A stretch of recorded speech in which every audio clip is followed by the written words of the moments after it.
For first-time travelers, Japan's train system may be a little confusing. In this video, I'll be sharing the essential things you need to know before taking the trains in Japan. I'll be covering what apps to use, the different train operators and train types, how to pay for your rides, how to navigate the train stations, and finally some useful tips to make your journeys easier. さあ、始めましょう。Whenever I visit Japan, the only two apps I use for navigation are Google Maps and Japan Travel by Navitime. While Google Maps helps me get to my exact destination, Japan Travel helps me find the best train route for that destination. Let me show you how they work together. Go to the Japan Travel app. As you can see, you can customize your routes based on the type of discount ticket you're using. For example, if I'm using the Tokyo subway ticket, the app will only recommend routes covered by that ticket. This is really helpful for maximizing the use of your discount ticket. After that, I'll head back to Google Maps to find the same train route, which gets me to my exact destination. And that's how you can combine the power of Google Maps and Japan Travel for your journey.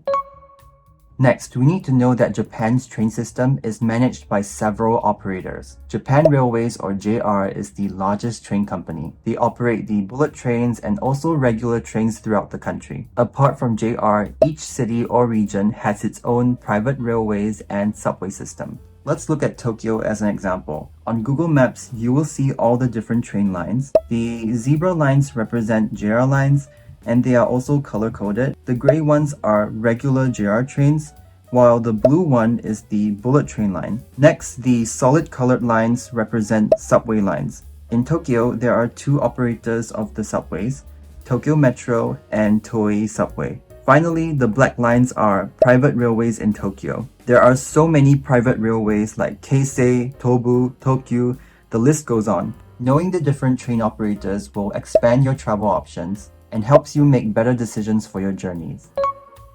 The type of train you use will depend on where you're going. The fastest train in Japan is the Shinkansen, or bullet train, which connects major cities across Japan, like Tokyo to Osaka. Next, we have limited express trains, which are slower than the Shinkansen, and they only stop at major stations. Examples include the Narita Express, which connects Narita Airport to central Tokyo, and the Haruka Express, which connects Kansai Airport to Osaka and Kyoto. Lastly, we have regular trains, which can be split into local and rapid trains. Local trains will stop at every station, while rapid trains will skip several stations, making them faster. When you plot your route on Google Maps, the app will show you the next available train, along with the departure time, platform number, and whether it's a local or rapid service. Before taking the train, you need to know how to pay for your rides.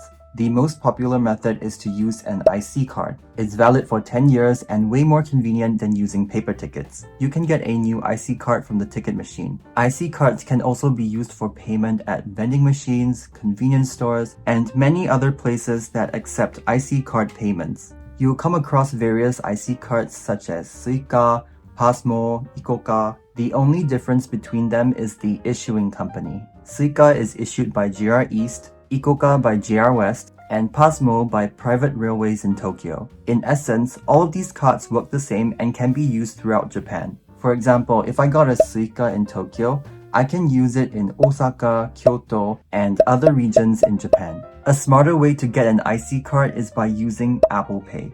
You can add a Suica, Pasmo, or Ikoka to your Apple Wallet and top up the balance with MasterCard or American Express. Currently, international Visa cards will not work, but hopefully that will change in the future. To add a new IC card, select the plus button, select Travel Card.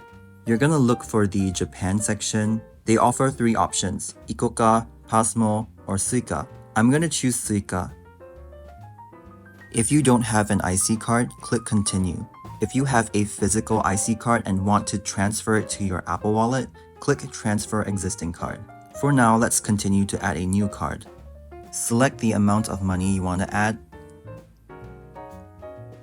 and then agree to the terms and conditions. Finally, use Apple Pay to top up your IC card. Using Apple Pay is way more convenient since you don't need to carry an extra card with you.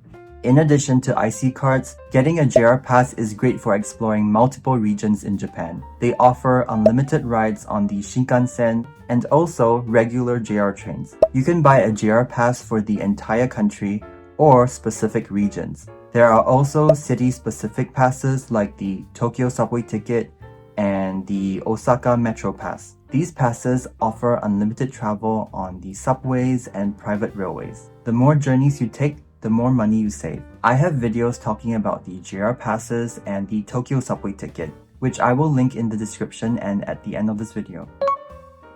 Now for the fun part, finding your train.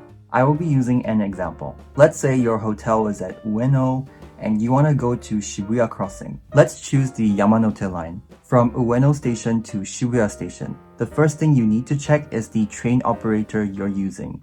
The Yamanote line is a JR line, so you're gonna head to the JR ticket gate. Ueno Station has the subway lines and the Keisei line, so you need to be careful not to enter the wrong ticket gate. Next thing to check is the platform number. According to the route, we need to go to platform 3, which goes towards the Tokyo and Shinagawa directions. It even tells you which carriage to board for the fastest exit. Once we arrive at Shibuya Station, we'll exit at the Hachiko exit. Pay attention to the yellow signs indicating the exit. Google Maps will recommend the exit nearest to your destination. Taking the correct exit will not only save you a lot of time, you are also less likely to lose your way. Finally, here are some tips for using the train. If you're traveling with luggage, use an elevator as much as you can. Most train stations in Japan have an elevator, or at least an escalator. You can check if your station has an elevator using the train company's website. Search for the station name and map, and they will show you all the elevators and escalators available in the station. When you are waiting for the train, be sure to queue behind others who are waiting as well. There are also signs on the ground that tells you where to stand before boarding. When the train doors open, let other passengers exit before you enter. Also, keep in mind that people in Japan are very quiet on the trains, especially in Tokyo. Try to avoid loud conversations and receiving phone calls on the train. Finally, timing is key when you're using the trains. Rush hour is typically from 7:30 to 9:30 a.m. and from 5:30 to 7:30 p.m. Travel outside these hours to avoid the crowds and stress, and if you're out at night, trains usually stop running at around midnight. To be safe, always check the last train schedule to avoid getting stranded. Now that you know the basics of Japan's train system, I have videos about the different JR passes and subway passes that can save you money during your Japan trip. Also, check out my playlist for all my Japan travel guides. If you find this video helpful, be sure to hit that like and subscribe button so that this video can help others and I can continue making videos to make your Japan travels easier. Thank you for watching and happy travels!